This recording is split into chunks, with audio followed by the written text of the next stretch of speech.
Hello YouTube and welcome to the channel. Now in today's video we're going to be looking at our Flyhal X04 here with regards to upgrading it with a Surpass Hobby brushless kit. So this brushless kit has been very kindly sent to me by Banggood for review. I'll just take a quick look in the box. I believe it's about $45, which is about 33 quid approximately price wise. Now in the box you get obviously the Surpass Hobby 3650 4300 kV motor, and we have a waterproof 60 amp ESC that will take 2 and 3S LiPo, which means all I've got to supply to make this kit fit is the radio gear and a suitable servo, which I think I might have somewhere. For the radio gear we're going to be using my trusty Flysky transmitter here, and we're just going to be binding a new receiver to it. Now before we go ahead and fit the brushless kit, what we want to know is how quick this thing is as standard. So I've charged up a 2S battery, I've charged up the speedometer, so let's take it outside now and see how quick this thing is from stock. Right then, outside with a standard stock Flyhal X04, we're going to check the speed. Speedometer's zeroed. I'm only going to try it in the street this time because there's plenty of room. I don't think it's going to be particularly quick. I reckon about 15 to 17 miles an hour approximately. Anyway, let's get the body shell on and take it for a whiz.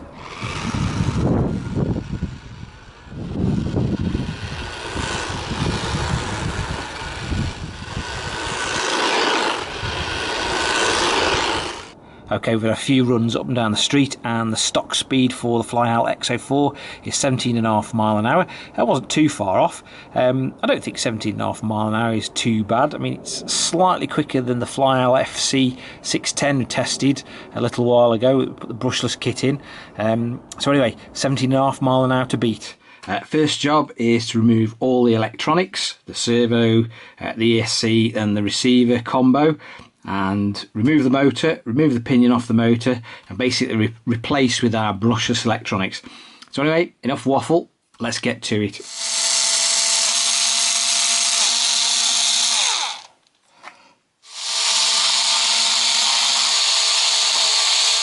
Right then, that's the motor and electronics removed from the truck. I mean, quite lucky on the Flyhal, there is quite a large amount of space, so we shouldn't have any issues at all putting the new ESC and receiver in, etc.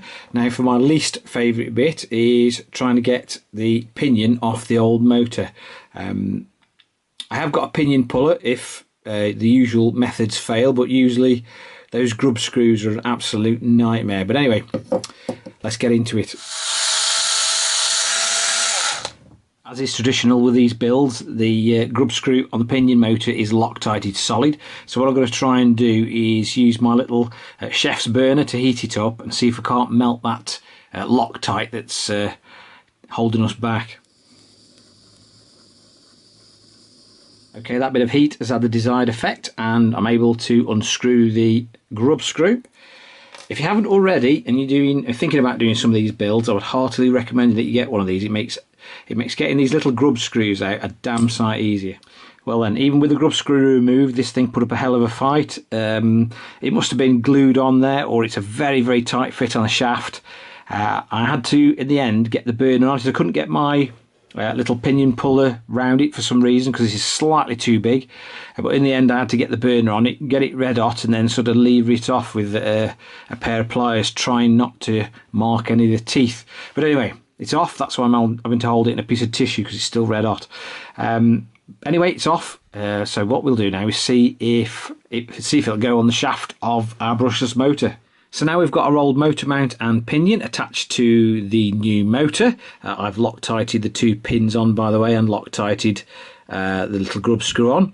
We can reinstate this in the truck. We'll give it a fighting chance and put some extra grease on, just for good measure.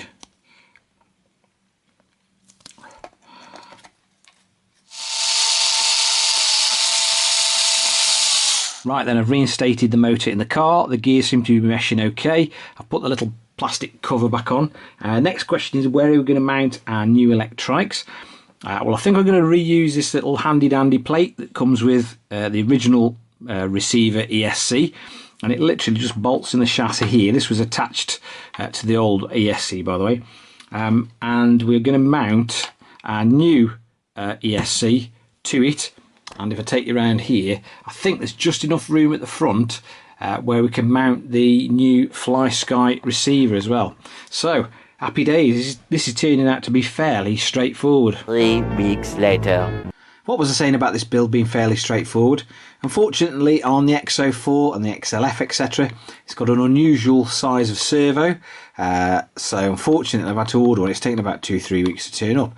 I will, of course, leave a link in the description to where I got it from. So if anyone else wants one, it is, of course, a 3-wire job. Anyway, now that we've got the servo fitted and it's been tested and working, let's go and try this brushless conversion. Right then, we're outside, speedo strapped on, everything's working.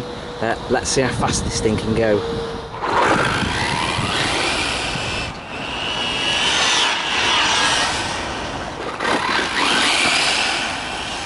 Right, that's the first couple of passes. I don't know if you can see there, 37 mile an hour. That's got to be a result. This thing handles terribly. It gets like this weird mad death wobble on the go when it's going really quick. I'm going to see if I can stiffen up the suspension slightly, and we're going to try again.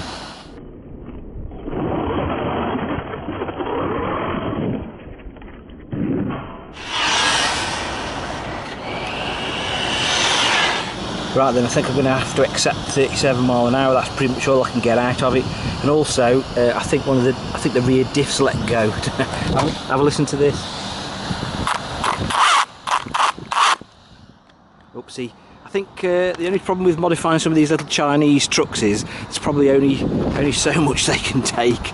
So anyway, we'll call it 37.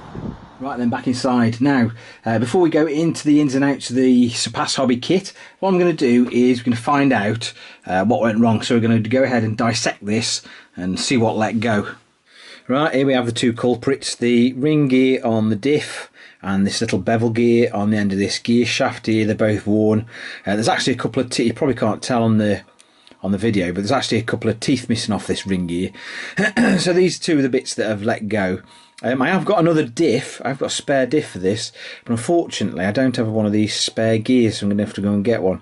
But that's the culprit, the rear diff. Right then, it turns out that I was lying, because I've actually found one, so I've gone ahead and it's pretty much fixed now. I have actually got a 3S battery on its way, and I think what we'll do is we'll test it on 3S, and I think we'll call it quits before the thing melts. Right then, that's the truck back together. Everything rotates and engages and is nice and smooth as it should be. It wasn't too much of a hassle. It didn't take that long, to be honest, and it's a good job I had all the bits. Anyway, what did we think of this Surpass Hobby brushless kit? Bad points. This thing is powerful enough to start destroying your transmission. Good points. This thing is powerful enough to start destroying your transmission. This is really punchy.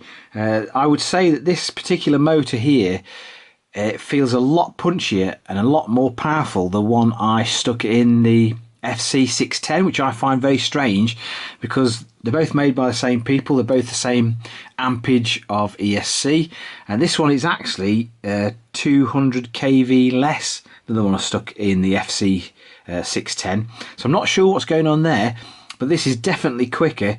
Definitely feels as though it's got a lot more go in it. I did actually try the same battery as I used in the FC610, and to be honest, it was no quicker, so it can't be the battery that I used. So I'm really not sure what's going on, but this particular setup does feel a lot quicker. This particular kit cost 34 quid or $45, and to be honest, the performance advantage again, it's not a lot of money to spend. I know I've already I've had to go and get the servo, which is a bit of a hassle, and I've had to supply my own radio gear, which is no problem because I've already got that. But the kit itself, I think, is quite reasonable, considering, like I say, you get another 20 miles. I got another 20 miles an hour out of this thing. So then, would I recommend this brushless Surpass Hobby kit by Banggood? And the answer is absolutely yes. Loads of bang for your buck, plenty powerful enough, too powerful really for this. And that sort of brings me to my next conversation point is, would I recommend anyone fit this to a Flyhal X04? Now, to be honest, it's touch and go whether this thing can take it. I've already seen it strip the bevel gear in the diff and the rear diff. It does have some really strange handling quirks. It doesn't handle very nice. initially it's not the best handling thing, and I think you'll find that most XLF owners and the X04 owners like this would probably agree it's not the best handling thing in the world. Even with oil dampers on, it's still a bit wayward. It's still a bit like a hippo on roller skates. These tyres definitely don't help. They're not really up to the job of going 37 mile an hour. In fact, this motor is beginning to tear them to pieces, and you probably can't see on the camera, but in places you're starting to get cracking in between treads as the actual tyres balloon out because there's that much power. Like I said earlier on, I'm going to try this thing on 3S and then knock it on the head because I don't think it'll go much quicker. But when I do, I'm going to use the tyres on the FC610 because they're a bit more road orientated. I think they'll improve the handling of this thing no end. The trouble is with this thing, when you're trying to make it go a bit quicker, is there's an awful lot of play in the suspension and the steering. So I don't know if you could tell on the video, but it actually gets sort of 37 mile an hour. It actually gets a bit of a death wobble, like you're having a tank slapper on a motorbike. Things sort of going side to side. It's actually quite entertaining in some respects. I mean, there's a lot of toe out on this, and it could really do with a set of adjustable links just to bring the front tyres in, just to make it a little bit easier to control. So you can probably perform a few more basic modifications to this to make it handle a little bit better. But to be fair, you probably wouldn't want it going much quicker than 37 mile an hour. As ever, if you've enjoyed the video and you found it of some use and interest, please give it a big thumbs up. And if you're feeling that way inclined, hit that subscribe button. It makes a massive difference to the channel. As ever, thanks for stopping by, you guys, and I'll catch you again very soon. Thank you.